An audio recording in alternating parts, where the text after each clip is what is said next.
ताज़ा होले विथ रिया में आप सभी का स्वागत है और आप देख रहे हैं न्यूज़ पीआर।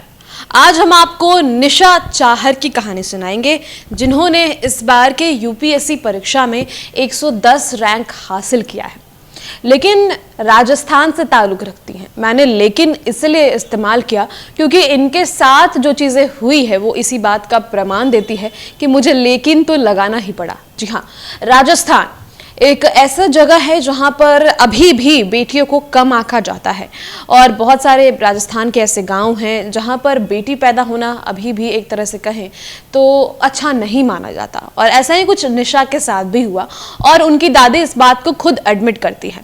वो बताती है कि जब निशा पैदा हुई थी तब पूरे परिवार में कहो तो दुख की लहर थी, क्योंकि हमने बेटा एक्सपेक्ट किया था, हुई बेटी थी। मुझे लगा ये क्या हो गया, बेटी पैदा हो गई, अब कैसे हमारा आगे बढ़ेगा समाज, ये सब कुछ सोच रही थी उसकी दादी।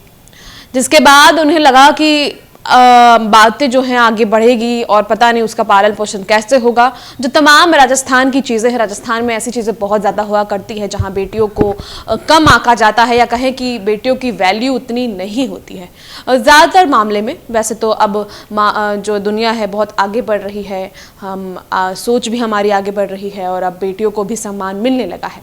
लेकिन निशा ने कुछ ऐसा कर दिखाया कि अब दादी भी खुशी खुशी बोलते हैं कि मेरी पोती है, मेरी पोती आईएएस बन गई। जी हाँ, यानी कि वो आईएएस बन गई।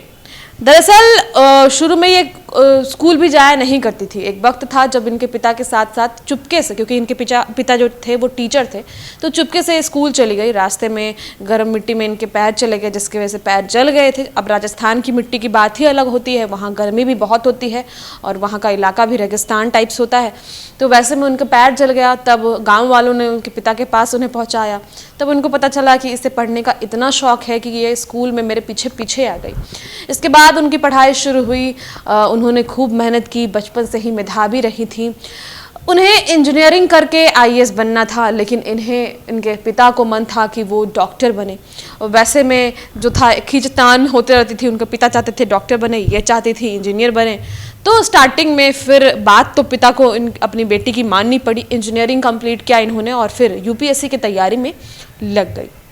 जब वो एग्ज़ाम देने आई थी दिल्ली में उनका सेंटर पड़ा था, दिल्ली में एग्ज़ाम देने आई अपने नाना जी के साथ, तो उस वक्त बहुत ठंडी भी थी और होटल का गीज़र भी ख़राब हो गया था। ऐसे में नाना जी ने उन्हें केटली में, जो चाय वाली केटली होती है, उसमें पानी गर्म कर नहाने भर तक का पानी गर्म कर अपनी नाती को दिया। और यह सब कुछ देखकर वो भावुक हो गई कि मेरे परिवार को मेरे से कितनी उम्मीदें हैं। उनकी दादी को भी उम्मीदें बढ़ गई थी, क्योंकि उन्हें लगा था शुरू में कि बेटी पैदा हुई है तो कुछ अच्छा नहीं हो पाएगा। लेकिन जैसे ही उन्होंने उसकी मेहनत देखी, निशा की मेहनत देखी, तो उसके बाद वो भी अपने आप को रोक नहीं पाई। वो इमोशनल घड़ी था उनके लिए और इसी वक्त निशा ने ठान लिया था कि नहीं, अब तो मुझे कैसे भी यूपीएससी क्वालिफाई करना ही करना है।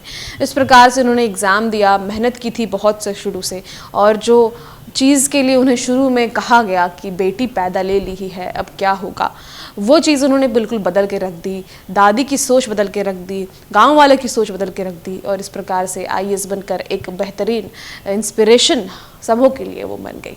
तो फिलहाल आज की इस कहानी में इतना ही। आगे और भी ऐसी तमाम कहानियाँ हम आपको सुनाते रहेंगे। बहुत बहुत शुक्रिया। आगे और भी तमाम खबरों के लिए आज दिन भर बने रहें।